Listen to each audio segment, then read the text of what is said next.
Nuriddin Ismoilov. O'limga mahkum qilinganlar. Tungi 2larda biz yo'lga tushdik.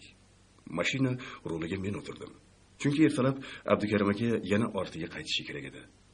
Men garchi kunduzi ancha-muncha ishlarni qilib charchagan bo'lsam-da, uyg'oq holatda o'zimga o'zim dam berish yo'lini bilardim. Shaharga yetib borganimizdan so'ng Abdukarim akani uyg'otib, endi bu yog'iga qanday ketishini so'radim. U uyquli ko'zini ochib, atrofga bir ko'r nazar soldi-da, men Rossiyadan uyimga kelgan yo'lni ko'rsatdi va yana Pinakka ketdi. Men mashina tezligini yana oshirdim. Oradan ma'lum muddat o'tib, g'ayri ixtiyoriy ravishda orqa o'rindiqda o'tirgan qizlarga oyna orqali qaradim. Saida Barnoning yelkasiga boshini qo'ygancha uxlardi. Barno esa mening har bir harakatimni kuzatib ketardi. "Siz nega uxlamayapsiz?" so'radim undan. "Men uxlasam, siz ham uxlab qolasiz-da", dedi Barno mayin ovozda va jilmayib qo'ydi. "Uxlamayman, uxlolmayman. Ishlayotgan paytda hech ham uyqum kelmaydi", dedim.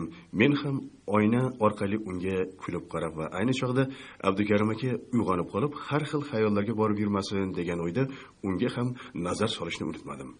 Har tugul u qattiq uyquga ketib, ora-chora qisqa xurrakni ham kanda qilmayotgandi. "Sizga havasim kelyapti", dedi Barno. "Shuncha ishga o'zingizda qanday kuch topasiz?" "Bilmadim. Balki odamning boshiga ish tushgandan keyin shunaqa hamma narsaga ulguradigan bo'lib qolar. Bir pasda hamma yoqqa mashhur bo'lib ketdingiz. Sizni hamma o'ta xavfli jinoyatchi deb o'ylasa kerak. Lekin ko'rinishingizdan jinoyatchilarga hech ham o'xshamaysiz. Jinoyatchi emasligimni bilish uchun hamma menga sizning ko'zingiz bilan qarash kerak-da." Barno nafasi ichiga tushganday birdan jim bo'lib qoldi. Oyna orqali qarasam, boshini egib olibdi. Nazarimda uning uyalishi ham o'zgacha edi. Yana gapirsam battar uyaladi degan o'yda ancha vaqt jim ketdim. Asta-sekin tong otib kela boshladi. Mashina derazasini ochdim. Mayin shabada yuzimga urildi. Charchab borayotgan ruhim yana tetiklashdi. O'zimni yengil his etdim. Avval Saida, so'ngra Abdukarim aka uyg'ondi. "Yetib qo'yimiz hisob", dedi Abdukarim aka cho'li bevonga nazar tashlab. "Mashinani to'xtat, bu yog'iga o'zim haydab boraman. Sen ham charchab ketding." Men unga e'tiroz bildirmadim. Belim ancha qotib qolgan edi. O'zim ham biron joyga to'xtab, kerishib olsammi deb o'ylayotgandim. Quyosh bir terak bo'yi ko'tarilganda manzilga yetib keldik. Abdukarim akaning oshnasi toqqa tutash soylikning bir chekkasiga o'tov tikib olgan ekan. Uning yonida to'rtib daraxt o'sib turar, xuddi o'sha daraxtlar tagida kichkinagina buloqcha bor ekan. Sal narida usti qurigan shox shabbalari bilan bekitilgan qo'ton. Cho'pon quray-quraylab bir talay qo'ylarni qo'tonga qamash bilan avora edi. Abdukarim aka bizga o'tov yonida turishimizni tayinlab, o'zi cho'ponning yoniga ketdi. U yetib borgunicha cho'pon ishini saramjonlab bo'lgandi. "Qanday maxluq kelib qoldi bu yoqlarga?" dedi mezbon. Abdukarim aka unga yaqin kelganida o'ngiriga peshonasini artib, "Ajdaho", qichqirdi Abdukarim aka. "Seni qo'ylaringga qo'shib yamlamay yutgani keldim." Ular birdan quchoqlashib ko'rishga ketishdi. Achomlashishlariga qarab tursam, kurash tushyapti ekan. Goh biri raqibini yerdan uzib ko'tarib oladi, goh ikkinchisi. Qizlar ularning qiliqlarini ko'rib, qotib kulishardi. 5 daqiqalar bo'lgan olishuvdan keyin ikkala raqib ham birdaniga yerga qulashdi va shu hollarida gaplashib yotishibdi. Biz ularning yoniga bordik. Turib olishlariga ko'maklashdik. "Bu ajdarchalaring qayoqdan paydo bo'lib qoldi?" so'radi avtobdan butun yuzi qorayib ketgan cho'pon. "Senga bitta o'zimning kuchim yetarmidi? Yordamlashadi deb bularni ham boshlab keldim-da", dedi unga javoban Abdukarim aka. Hammamiz yana kulishib oldik. "Unda sen ajdarchalaringni yetaklab o'tovga boraver. Men qo'ylarni semizini ushlay", deb cho'pon qo'ton tomonga yurdi. "Nima qilmoqchisan?" deya undan so'radi Abdukarim aka. "Senday jo'ram ozib-yozib bir kelib qolsan, oyog'ingni tagiga bitta qo'yni dumalabasam yurgan ekanman-da, erkakman" deb. "Ho, erkak", dedi unga qarata Abdukarim aka. "Hozir vaqtim yo'q. Boshqa payti yeb ketarman shu qo'yini." Cho'pon qaysar odam ekan. Abdukarim akaga bir o'qrayib qarab qo'ydi-da, qo'ton tomon yurishni davom etkazdi. Qo'y so'yildi, pishirildi, yeyildi. Keyin Abdukarim aka ketish tayyorgarligini ko'ra boshladi. Biroq Egamqul aka cho'pon unga javob bergisi kelmay, hech kursa bir kecha qolishini, ikki oshna suhbatlashib yotishini aytib, do'stini yo'ldan qaytarishga urindi. Ammo Abdukarim aka ko'nmadi. Do'stini qo'tanning yoniga olib borib, bir narsalarni tushuntirdi. So'ng ikkalasi ham yonimizga qaytib keldi. "Oshna", dedi Abdukarim aka Egamqul akaning yelkasiga qo'lini qo'yib. "Bularni senga, seni Xudoga topshirdim. Nasib qilsa, biror oydan keyin kelib, bularni olib ketaman." Otasining ortidan Barno yig'lab qarab qoldi. Uni yupatmoqchi bo'ldim-u, biroq kallamga jo'yaliroq gap kelmadi. Said esa 2 kun ichida dugona bo'lib qolgan bu qizni kelib quchoqladi, milklaridagi ko'z yoshini artdi. Shunda Saidaning yuzi qizarib borayotganini ko'rdim. Bu uning kasali qo'zg'ayotganidan darak berardi. "Anavi", dedim Barnoga qarab, "kechagi vazilin quti qolib ketdimi?" "Olganman", dedi Barno kipriklarini pirpiratib. "Xolangiz bu qimmat narsa, ketayotganlaringda menga berasizlar", dedi. Men bermadim, yashirib olib keldim. Uyimizda ham ozgina bor edi, uni ham olib oldim. Men Barnoning gapidan yengil tortdim. Ayni damda unga nisbatan mehrim yana 10 chandon oshib ketdi. Qizlar o'tov ichiga kirib ketgach, tashqarida Egamqul aka ikkalamiz qoldik. U daraxtlar tagiga kursicha qurib qo'ygan ekan. Garchi quyosh zaftiga olgan bo'lsa-da, bu yer anchagina odamning bahri dilini ochadigan salqin edi. Yana hamma yoq birday ko'rinar ekan. Biz anchagacha jim o'tirdik. Egamqul aka o'z o'ylari bilan band, men kelgusi rejalarim bilan. "Cho'pon tayog'ini umringda ushlaganmisan?" deya so'radi nihoyat cho'pon. Men yo'q degandek bosh chayqadim. 2 kun dam ol, keyin seni bir yaylovga olib chiqaman. O'zi ham maza qilasan. Qo'y boqishning o'ziga yarasha gashti bo'ladi uka. Ba'zilar cho'ponlarni odam o'rinda ko'rmaydi. Men bo'lsam, qayta tug'ilsam yana cho'ponlikni kasb qilib olgan bo'lardim. Egamqul akaning bunday gaplari meni o'ylarimdan chalg'itish uchun aytilayotganini yaxshi anglab turardim.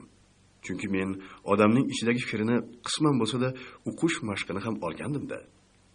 Shuning uchun o'zimni ham suhbatimning gaplarini nihoyatda diqqat bilan tinglayotgan odamday tutayotgandim.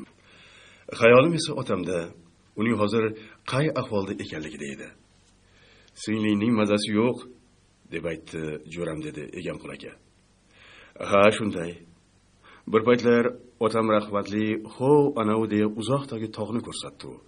Tog'ning narigi tarafidan chiqayotgan kichkinagina buloqchaning labida o'sayotgan giyohni ko'rsatib, buni nashavandlar ichsa yaxshi bo'lib ketadi, dedi. Men borib, shuni olib kelay. Ajab emas, seningga davo bo'lib qolsa." Men o'zim borib kela qolay, dedim Egamqul akaga qarab. "Yo'q, sen charchagansan. Buni o'zing yashirsang ham ko'zing aytib turibdi. Yaxshisi sen mana shu joyga ko'rpachani yozib damingni ol." Shunday deya Egamqul aka o'rnidan turdi. So'ng nariroqda turgan eshagining yoniga borib, uni egarladi-da minib yo'lga tushdi. O'tovga kirib, ko'rpacha olib kelishga sabrim chidamay, stolchiga cho'zilib qo'ya qoldim. Shu bo'yi darhol uyquga ketibman. Qancha uxlaganim xotiramda yo'q. Bir payt yonimga yaqinlashayotgan oyoq tovushini sezdim. Ko'zimni ochishga hech ham xohishim bo'lmagani uchun qimirlamay yotaverdim. Oyoq ovozi yonimga kelib to'xtadi. Keyin qiz bolaning xo'rsinganini eshitildi. Saida bo'lsa kerak, ishqilib kasali yana qo'zigan bo'lmasin degan o'yda yonimga kelgan qizga qaradim. Adashgan ekanman. Tepamda Saida emas, Barno turardi. "Saida tuzukmi?" dedim o'rnimdan turar ekanman. "Nega bunaqa ahvolda yotibsiz?" dedi Barno o'pkagina qilib. "Aytsangiz o'zim sizga ko'rpacha olib kelib berardim-ku." "Qanday uxlaganimni sezmay qolibman", dedim men o'zimni oqlashga urinib. "Soat necha bo'ldi ekan?" "Soatni bilmadigu, lekin quyosh botishga tayyorgarlik ko'rib qoldi", dedi Barno menga qarab jilmayib. "Said ikkalamiz ovqat qilmoqchi edik. Egamqul aka kelib qandaydir o'tni berdi-da ketdi. Undan yog', tuz qayerdaligini so'rashga uyaldik. O'zimiz izlashimiz noqulay bo'ldi. Hali Egamqul aka kelib ketganini ham sezmay qolibman-da", dedim, shunchalik qotib uxlaganimdan o'zim uyalib.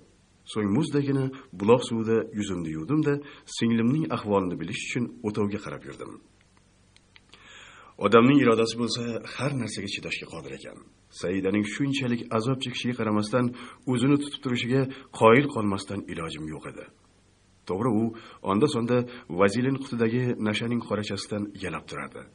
Lekin bu bilan qonga yuboriladigan marixuana orasida osmon bilan yercha farq bor-da. Har tugul Egamqul aka olib kelgan giyoh ham singlimga yordam berdi. Ertasiga uni quritib, choyga damlab Saidaga ichirganimizdan so'ng birdan chiroy ochildi. Singlimdan ko'nglim xotirjam bo'lgani sayin otam haqidagi o'y meni battar iskanjasiga ola boshladi.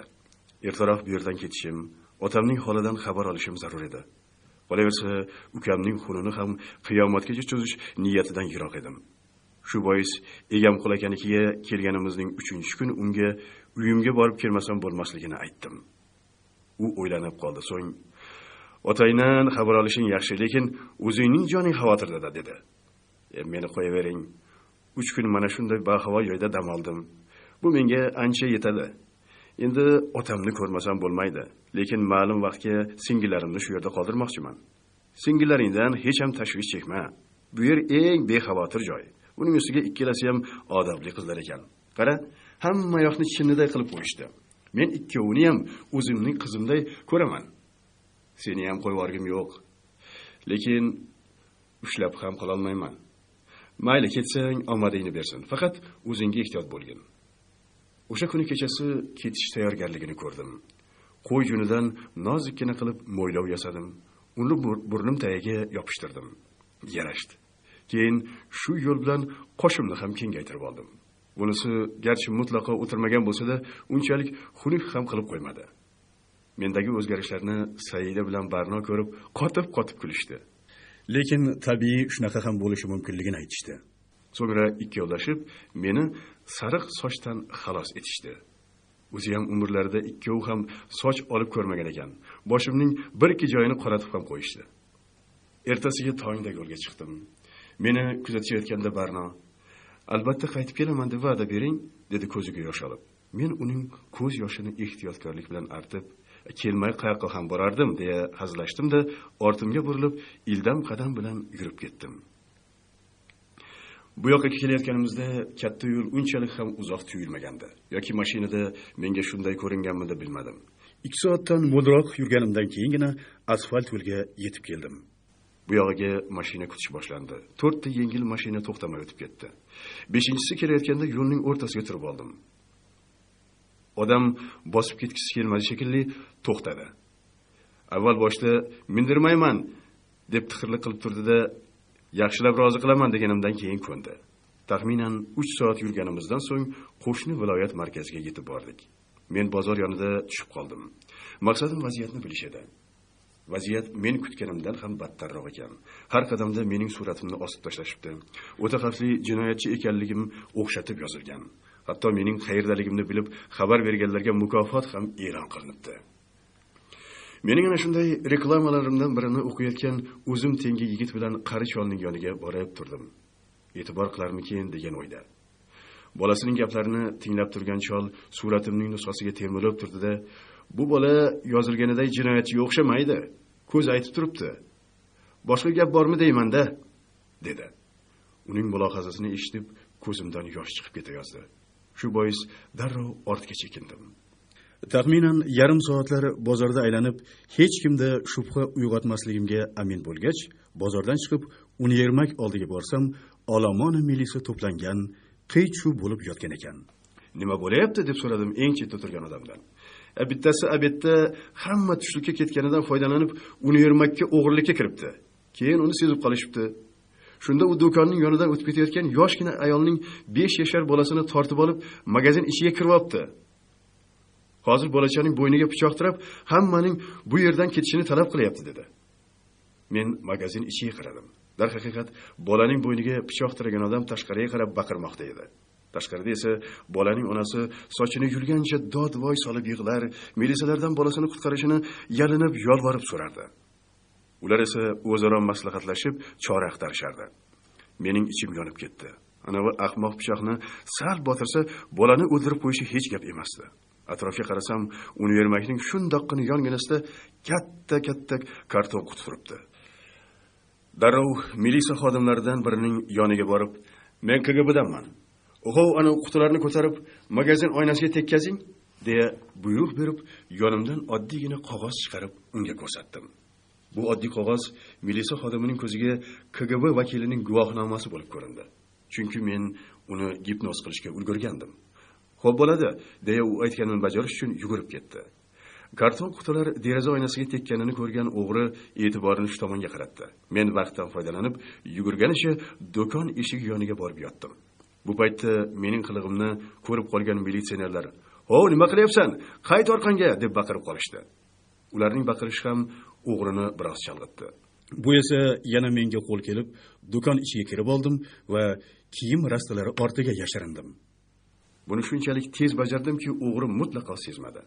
Asta-sekin o'g'rining orqa tomoniga o'tib, unga yaqinlasha boshlaganimda, univermak ichida boshqa odamlar ham borligini ko'rib qoldim. Ular boshlarini ko'tarmasdan kassalarning yoniga borib, uning ichidagi pullarni o'marish bilan band edi. O'g'irlikning bunaqa turi ham borligi ochig'i 7 uxlab tushimga ham kirmagandi. Nihoyatda ehtiyotkorlik bilan bolaning bo'g'ziga pichoq tirab turgan o'g'rining yaqiniga bordim. Padaringga la'nat dovdiraganidan pichoqni shunchalik qattiq tiragan ediki, bolaning tomog'idan qon sizib chiqmoqda edi. Agar pichoqni yana ozgina botirsa, bola hayot bilan vidolashishi hech gap emas. Birdan o'g'rining pichoq tutgan qo'lidan ushladim. U qo'rqib ketganidan pichoqni bolaning bo'g'ziga battar botirishga urina boshladi. Biroq kuchlar teng emasdi. Darrov uning pichog'i damidan bolani xalos qildim. So'ng o'zini chunonam tepdimki, 3 qadam nariga uchib chalqancha tushdi. Bola esa o'tirib qoldi. Men xavotir bilan uning bo'ynini ko'zdan kechirdim. Har tugul pichoq uning faqat terisinigina kesibdi. Qarasam, univermagining orqa tomonida eshik ochiq. O'g'irlar shu tomonga qochyapti. Hozirgina mendan tepki yegan o'g'ri ham sheriklari ortidan juftakni rostlamoqchi bo'lib, inqillab emaklayapti. Uning beliga tepdim. Shu bilan u yerga qapishib qoldi. O'zim esa qolganlarning ortidan chopdim. Univermagining orqa eshigi yonida yana biri yer tishladi. Bu paytda militsiya xodimlari magazin ichiga yopirilishgan edi. Men qolgan 2 o'g'ri ortidan qova boshladim. Ayni damda o'zim ham qochayotgan edim. Shu bois qop orqalab orqada qolayotgan o'g'riga deyarli yetib qolgan bo'lsam-da, unga birdaniga hamla qilmadim. Faqat katta yo'lga yetish arafasida uning orqa miyasiga musht tushirdim. U shu joyning o'zidayoq yerga quladi. Ikkinchisi esa yo'l chetida to'xtab turgan mashinaga o'tirdi. U endigina mashinani yurg'izganida men orqa o'rindiqqa kelib o'tirishga ulgurdim. O'g'ri tezlikda mashinani joyidan jildirdi. Men esa orqa o'rindiqda yaslanib o'tirib oldim. "Sen kimsan?" deya baqirdi ortiga bir qarab qo'ygan o'g'ri. Qo'rqqanidan uning yuzi dokadek oqarib ketgan edi. "Agar tezroq haydamasang, ajaling bo'laman", dedim men bamayli xotir. "O'zimizdamisan, ablah?" dedi u chuqur nafas olib. "Sen kim deb o'ylading?" dedim men kulib. "Unda nega ana ularning dabdalasini chiqarding? Vobshe ishning beliga tepding-ku", dedi u oyna orqali menga o'qrayib. "Menga o'dag'aylama, hozir o'zingni ham belingni sindiraman." "Sindirasan? Xunimni to'lolmay qiynalib qolmagin. Hali ana uchtasi uchun butun oila a'zolaring ham tovon to'laydi. Meniki?" U oxirgi gapini ayta olmadi. Bo'ynidan bo'g'ib oldim. "Iflos. Oilam haqida gapirma. O'ldiraman", dedim asabiy qaltirab. Bo'ldi, gap yo'q", dedi u bo'g'ilib. Men uni bo'g'ishdan to'xtab, o'rindiqqa yaslanib o'tirdim. Shahar ichi bo'lishiga qaramay, mashina katta tezlikda ketib borardi. "Xavfsiz joyga chiqib olding shekilli", dedim ko'zi chiqqudek bo'lib mashinani boshqarayotgan o'g'riga. "Endi ushlab bo'pti", dedi u irjayib. "Bo'lmasa, onangnikiga shoshyapsanmi?" "Tezroq uzoqroqqa ketsa yaxshi-da", dedi u biroz jiddiy tortib. "Ertaroq yetib boraman deb birontasini urvorma tag'in. Keyin odam kamroq joyda to'xta. Men tushib qolaman. Sen ahmoq bilan yana bitta ishkalda ishtirok etish niyatim yo'q." Gapim o'g'riga moyda yoqib tushdi. U hatto irjayishdan o'zini tiya olmadi va darhol mashinani yo'l chetiga olib o'tib to'xtatdi. Shu payt uning biqiniga pichoq tiradim. Bechora qo'rqib ketdi. "Nima qilyapsan?" dedi dovdirab. "Agar aytganlarimni bajarmasang, seni o'ldiraman. Men uchun odam o'ldirish uchun chiq so'yishday bir gap. Nima istaysan mendan?" "Muzaffar qayerda?" "Qaysi Muzaffar? Tanimaysanmi?" deya uning biqiniga pichoq uchini botirdim. Agar dedi u og'riqning zo'ridan aftini bujmaytirib. "Sen chayonni so'rayotgan bo'lsang, u hozir dachasida. Meni kutib turibdi."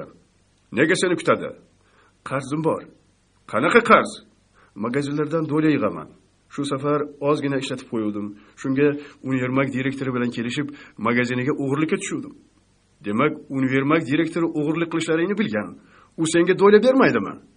Beradi, shu safar ham beruvdi. Ishlatib qo'yganimdan keyin yoniga borgandim pul so'rab. Magazindagi pullarni olib ketaver, lekin men aralashmayman dedi. Shunday bo'lsa ham magazinning orqa eshigini ochib berdi. Biz o'g'irlikka tushgan paytimiz sotuvchilardan bittasi obedga chiqmagan ekan. Shuning kasofati bilan hamma yoq ishkal bo'ldi. Buyog'ini o'zing bilasan. Sen yig'ilgan pullarni nima qilasan? Prokuror emasmisan mabodo? Javob ber, it. Yarmini chayonga beraman. Ko'rdingmi? Men ham do'la beraman, boshqalardan ko'proq. Hozir o'sha chayoningning yoniga boramiz. Mening kimligimni aytmaysan. Og'zingdan bir og'iz men haqimda so'z chiqsa, shu zahoti o'ldiraman. Tushundingmi? Endi mashinani hayda. Aytmoqchi, isming nima edi? G'ani, deya u mashinani o't oldirdi. Qani bo'lmasa qani voy, akang bilan bir salom alik qilib kelaylik. Sal bo'lsa ham yoshimni hurmat qilsang bo'lardi. Har qalay sendan 5-6 ko'ylak ko'proq yirtganman dedi G'ani qovog'ini uyib. Senda ham ko'ngil bormi? Ho'y, ko'nglingni ko'chasiga, ko'zingga qarab hayda. Seni siz desam so'zim vol bo'ladi. Aslida bugun Muzaffar bilan uchrashish niyatim yo'q edi. Otamdan xabar olmoqchi edim. Lekin vaziyat shuni taqozo qilib qoldi. Bir hisobdan bu ishni hozir bajarib qo'ysam, keyin menga tashvish bo'lib yurmaydi. Ayniqsa hozir juda qulay payti. Hech bir shubha gumonsiz chayonning dargohiga kirib boraman. Chayon deganlarni men harbiyga ketmasimdan burun ham eshitgandim. U haqda tengqurlarim og'iz ko'pirtirib gapirishar, uning qo'lidan kelmaydigan ish yo'qligini aytishib, shunday odam bo'lishni orzu qilishardi. Mana bugun o'zimning ishim unga tushib turibdi. Ko'ramiz, biz yoshligimizda tasavvur qilganimizday devday qo'rqinchlimikan yoki o'zimizga o'xshagan odammikan? G'ani shahardan chiqqanimizdan keyin mashinani tog'li rayon tomonga bordi. Bu tomonlarga avval hech ham kelmaganman. Eshitishimga qaraganda rosa dam oladigan joylar ekan. Yana nashaning asosiy qismi shu yerlarda o'stirilar ekan. Bir sinfdoshimiz bo'lardi. Ismi xotiramda yo'q. U bilan 4-sinfgacha birga o'qiganmiz. Keyin u mana shu rayonga ko'chib keldi. Asli ota yurti shu yer ekan. Biz o'qishni bitirishimizdan oldin maktabimizga keldi. Aytishicha, boylikka ko'milib qolganimiz. Nasha ekar ekan. Undan keladigan daromadni biz umr bo'yi ishlasak ham topolmas ekanmiz. Ikkita yangi mashina olibdi. Yaqinda uylanmoqchi, ertaroq bola chaqa orttirib ularni ham boylikka ko'mib tashlamoqchi ekan. Bu gaplarga ham 3 yilcha bo'lib qoldi. Balki u uylanib, xotinini o'zi aytganday zarga ko'mib ham tashlagandir. Men sen bilan birga chayonning yoniga kira olmayman, deb qoldi bir payt G'ani xayolimni bo'lib. Nega kira olmaysan, so'radim men. Seni boshlab borsam meni o'ldiradi u. Yaxshisiz, sal beriroqqa tushib, o'zing borib qo'ya qol. Sendan nima ketdi? deya u menga bechoraday qarab qo'ydi. Shunday aqling borligini bilmagan ekanman. Faqat aqling qing'ir qiyshiq ekanda. Men bilan bormasang men seni o'ldiraman. Shunday ekan, ajaling yetibdi. Ichingda kalimani keltirib, mashinani haydayver. Bola chaqam bor. Men o'lsam ularning holi nima kechadi? dedi u endi yig'lamoqdan beri bo'lib. Men seni bola chaqang yo'q deb o'ylagan ekanman. O'ylanmanki, buning hech kimi yo'q. Yetimcha, shuning uchun bechora magazinlarning sho'rini quritib yuribdi. G'ani yana jim bo'lib qoldi. Uning holi tangligi rulni ushlab turgan qo'li qaltirab borayotganidan ham bilinib turardi. Shu payt miyamga hozir bu qo'rqqanidan mashinani yo'l chetiga burib yuborib, bironta daraxtga ursa, hamma rejalarim chippakka chiqadi-ku degan o'y keldi. Va G'aniga mashinani to'xtatishni buyurdim. U menga xavotir bilan qaraganida qo'limni chayib olishimni bahona qildim. U xursand bo'lib mashinani to'xtatdi-da 50 metrlar naridagi tolni ko'rsatib, "Shu yerga borsang bo'ladi" dedi. Hayronman dedim men unga qarab. Qaytib ketdi. Senda ham shunaqasi bo'lib turadimi? Bo'lmaydi dedi u asabiylashib. Unda mana bu yoqqa o't deb uning bo'ynidan bo'g'ib orqaga tortdim. O'zim o'taman de u endi rostlakambiga yig'lab yubordi. Men uni qo'yib yubordim. U mashinadan tushdi. O'zim ham pastga tushib kerishib oldim. Kerishishni kim chiqargan ekan? Odam rosa maza qiladi-da. O'zi ham beli oyoqlarim qotib qolibdi. Shuning uchun bu yog'iga mashinani o'zim haydayman. Ozgina bo'lsa ham oyog'imning chigili yoziladi deb mashinaning haydovchi tomonidagi eshigini ochdim. Darvoqe yarim metr bo'lsa ham ip topiladimi? Nima qilasan dedi menga G'ani o'qrayib qarab. Kerak og'ayni, kerak, qo'rqma. Seni u bilan bo'g'ib o'ldirmayman. G'ani mashina kalitini olib yukxonani ochdi. Yukxonada bitta qopning og'zi bog'langan holda turardi. Nima bu? deb so'radim G'anidan. U menga bir qarab qo'ydi-da jim turaverdi. Nima dedim men unga baqirib, jahlim chiqqandan. Pul dedi u qaltirab. Yo'g'i, shuning hammasi pulmi deya qopning og'zini ochdim. Bir dasta 10 talik Lenin kalla pullar qopning og'zidan chiqdi. Voy bo'y, hali senga shuncha pul kamlik qildimi? Bu pullar meniki emas, kattaniki. Uning do'ljasi iltimos tegma, shundoq ham kam. Kam?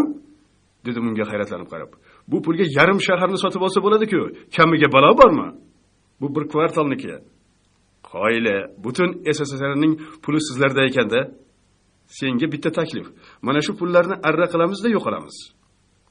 Qo'rqqanidan G'anining ko'zi orayib ketdi. Hatto bir ikki qadam ortiga tisarildi. Keyin qaltirab, chayonning dog'i butun Soyuzga ketgan. Yerning tagidan bo'lsa ham u bizni topib oladi. Iltimos, hali mening yashagim kelyapti. Bechora, o'zing quyon yurak ekansan-ku, yana magazinlardan pul yig'ishingga balo bormi? Qo'rqma. Menga sening harom pullaring kerak emas. Bularni olib hojatga ham bormayman. Ipni top.